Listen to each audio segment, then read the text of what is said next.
Election election election and election. Election भी हम करेंगे और सिलेक्शन भी हम करेंगे। अरे नहीं भाई, हम कौन होते हैं इलेक्शन और सिलेक्शन करने वाले।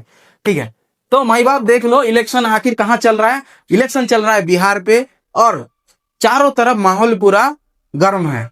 कौन जीतेगा इलेक्शन बिहार में, पूरा सारे पार्टियों के बीच में घमासान युद्ध चल रहा है। ठीक है, तो बात करेंगे आज बिहार के इलेक्शन के बारे में? बिल्कुल नहीं।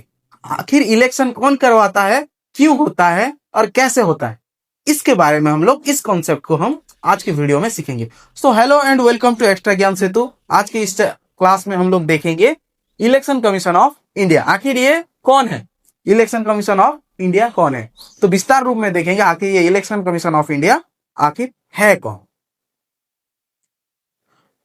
तो सिंपल आपको मैं बता दूं, इलेक्शन कमीशन ऑफ इंडिया होते हैं एक कॉन्स्टिट्यूशनल बॉडी। एक कॉन्स्टिट्यूशनल बॉडी जो कॉन्स्टिट्यूशन में उनके बारे में पूरा विवरणी के तौर पे बताया गया है, क्या करना है क्या नहीं करना है, कब फॉर्म होता है, कब उनका क्या ड्यूटीज रहते हैं, सारे कुछ उसमें बताया गया। It is also known as constitutional body. ठीक है, तो ये एस्टेब्लिश कब हुआ था? सिंपल चीज है, 1950 एज पर द आर्टिकल 324। तो 324 के तहत आर्टिकल 324 एंड 1950 में ये एस्टैब्लिश हुआ था। तो इसमें कितने लोग काम करते हैं? 3 जन काम करते हैं। इंपोर्टेंट पोर्शन की बात कर रहा हूं, 3 जन। वो कौन कौन है?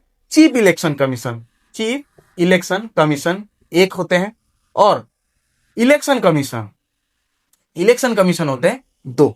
इनको अपॉइंटमेंट कौन देते हैं? महामहिम श्री राष्ट्रपति जी। तो प्रेसिडेंट ऑफ इंडिया, जिसको हम फर्स्ट सिटीजन ऑफ इंडिया बोलते हैं, फर्स्ट सिटीजन किसको? राष्ट्रपति जी को। राष्ट्रपति जी को हम बोलते हैं फर्स्ट सिटीजन ऑफ इंडिया। तो वो ECE और ECS, इन दोनों को, इलेक्शन कमीशन ऑफ इंडिया के चीफ इलेक्शन कमीशन और इलेक्शन कमीशन, ये दोनों मेंबर, उसके साथ कुछ मल्टी मेंबर बॉडी रहते हैं जो कि ऑफिस के जितने भी दस्ताने काम होते हैं उन सबको वो हैंडल करते हैं। अभी बात एक चीज है कि आखिर उनका जो काम करने का जो कितने साल तक के वो अपॉइंटमेंट होके रहते हैं। अगर सिंपली मैं आपको बताऊं तो वो 6 साल के लिए,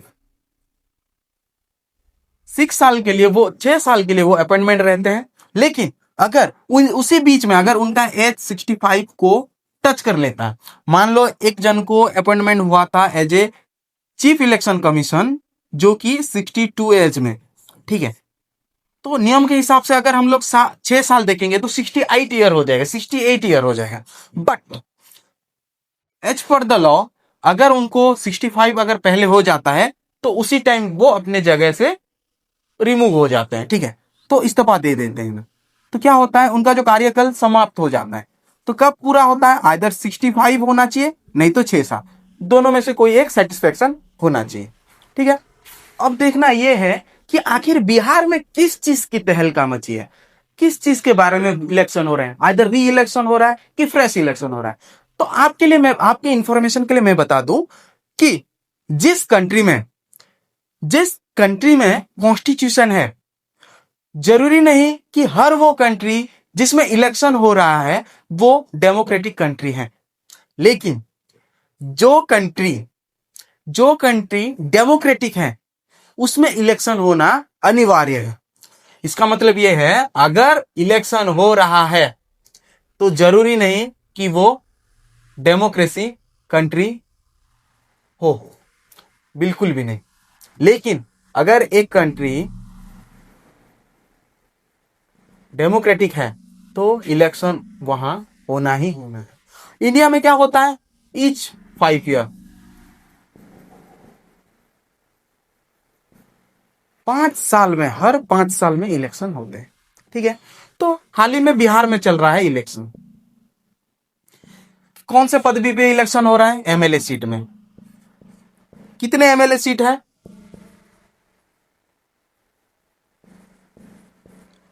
243 सीट।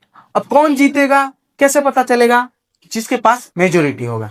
ठीक है, तो पहले देख लेते हैं आखिर MLA सीट पे जो मेंबर ऑफ लेजिस्लेटिव असेंबली होते हैं उस सीट में एज ए रिप्रेजेंटेटिव आप अगर लड़ना चाहते हैं तो चुनाव में खड़े होने के लिए कुछ एलिजिबिलिटी क्राइटेरिया है। वो सब क्या है वो पहले देख लेते हैं।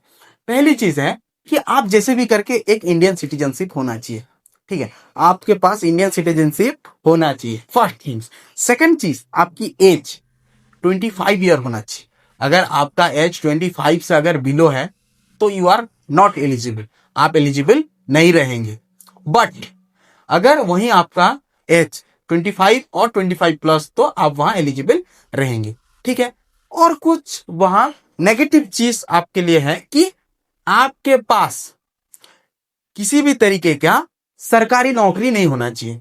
Holding an office of profit, आपके पास किसी भी तरीके का सरकारी नौकरी नहीं होना चाहिए, ये एक चीज है। और आप मेंटली अनसाउंड ना हो, मतलब आप दिमागी तौर पे सही हो। अगर आपका दिमागी संतुलन अगर आपका सही नहीं है, अगर आप अनसाउंड फाउंड होते हैं तो आप चुनाव में लड़ नहीं सकते। देन इंसॉल्वेंट, और कुछ होते हैं जो क्राइटेरिया कि आपके जो प्रॉपर्टी जितने भी होते हैं आपको बताना पड़ेगा आप कहाँ तक के पढ़े हैं, वो आपको, आपके एजुकेशन, आपके प्रॉपर्टीज, ये सब आपको इलेक्शन कमीशन को, आपको जब आप फॉर्म फिलअप करेंगे, आपका जो जब इलेक्शन लड़ने का जो फॉर्म होता है उस टाइम पे आपको ये सारी चीज आपको वहां एज ए डिक्लेरेशन आपको देना पड़ेगा, ठीक है।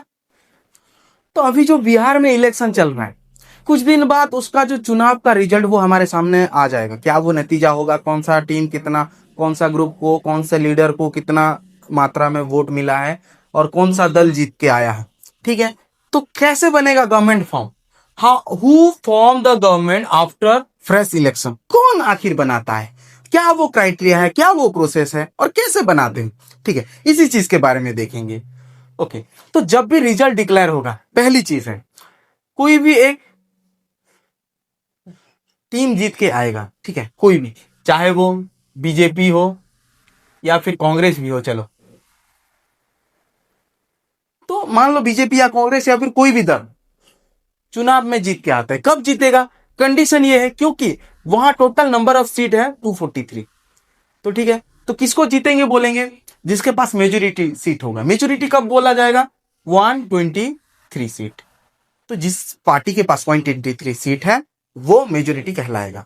और दो कंडीशन है, क्या चीज है, मान लो अगर 223 सीट अगर किसके पास है तो वो तो पूरा मेजोरिटी पा गया, उसको मेजोरिटी मिल गया। लेकिन अगर किसी को भी ये नंबर ऑफ सीट नहीं मिलता है तो क्या होगा, उस समय पे कोलिजन गवर्नमेंट फॉर्म होगा।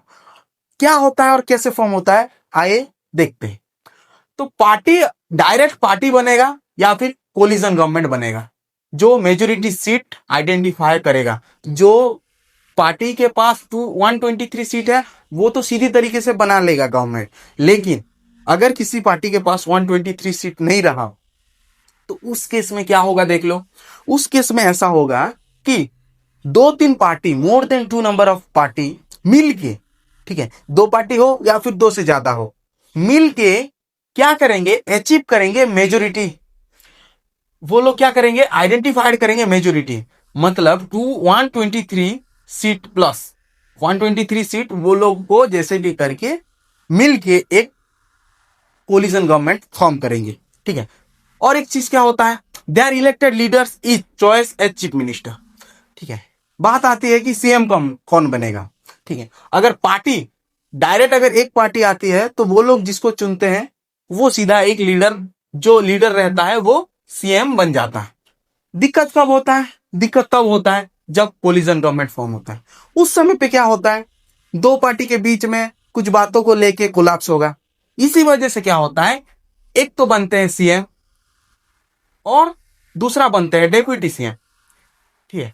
तो दोनों के पास पावर लगभग बराबर में बढ़ जाता है। क्या से, अगर ये पार्टी के जो लीडर रहेंगे और ये पार्टी के जो लीडर रहेंगे, दोनों के बीच में अगर आपसी समझौता नहीं होगा तो अगर किसी दिन ये पार्टी वाला अगर बोल देगा कि हम आपके पार्टी को सपोर्ट नहीं करेंगे तो सीधी तरीके से इन लोगों का मेजोरिटी टूट जाएगा और जो गवर्नमेंट फॉर्म हुआ था वो कहीं ना कहीं कोलैप्स हो जाएगा।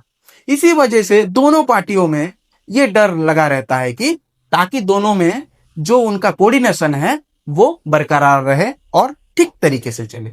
ये हो गया हमारे पार्टी फॉर्म कब होगा और कैसे होगा। अभी ये चीज है कि कौन उनको गवर्नमेंट फॉर्म करने के लिए बोला जाएगा, और उस टाइम पे क्या होता है, उसी जो राज्य के गवर्नर रहेंगे, governor of the state will invite that parties who get the majority seat.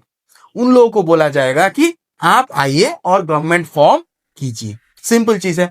CM prove majority support on the floor of the house. तो जो सीएम क्या करेंगे, असेंबली में अपना जो मेजोरिटी को प्रूफ कर देंगे, जिससे उनका जो गवर्नमेंट फॉर्म हो जाएगा। और बाद में क्या होगा, सीएम और ये सीएम को कौन ओथ मतलब शपथ पाठ कौन करवाएंगे, गवर्नर जी। और एक चीज है, ये सीएम जिन जिन लोगों को वो चुनेंगे, जिन जिन लोगों को वो सिलेक्ट करेंगे, उन सबको जो मिनिस्ट्री पदवी दिया जाएगी, और इनको भी ओथ कौन दिलवाएंगे, गवर्नर। तो इतना था। और इसी तरीके से आने वाले जो अभी चुनाव चल रहे हैं या बिहार में, तो जब आने वाले रिजल्ट के तहत पे इस तरीके से वहां गवर्नमेंट फॉर्म होगा। ठीक है, thank you for watching, have a nice day.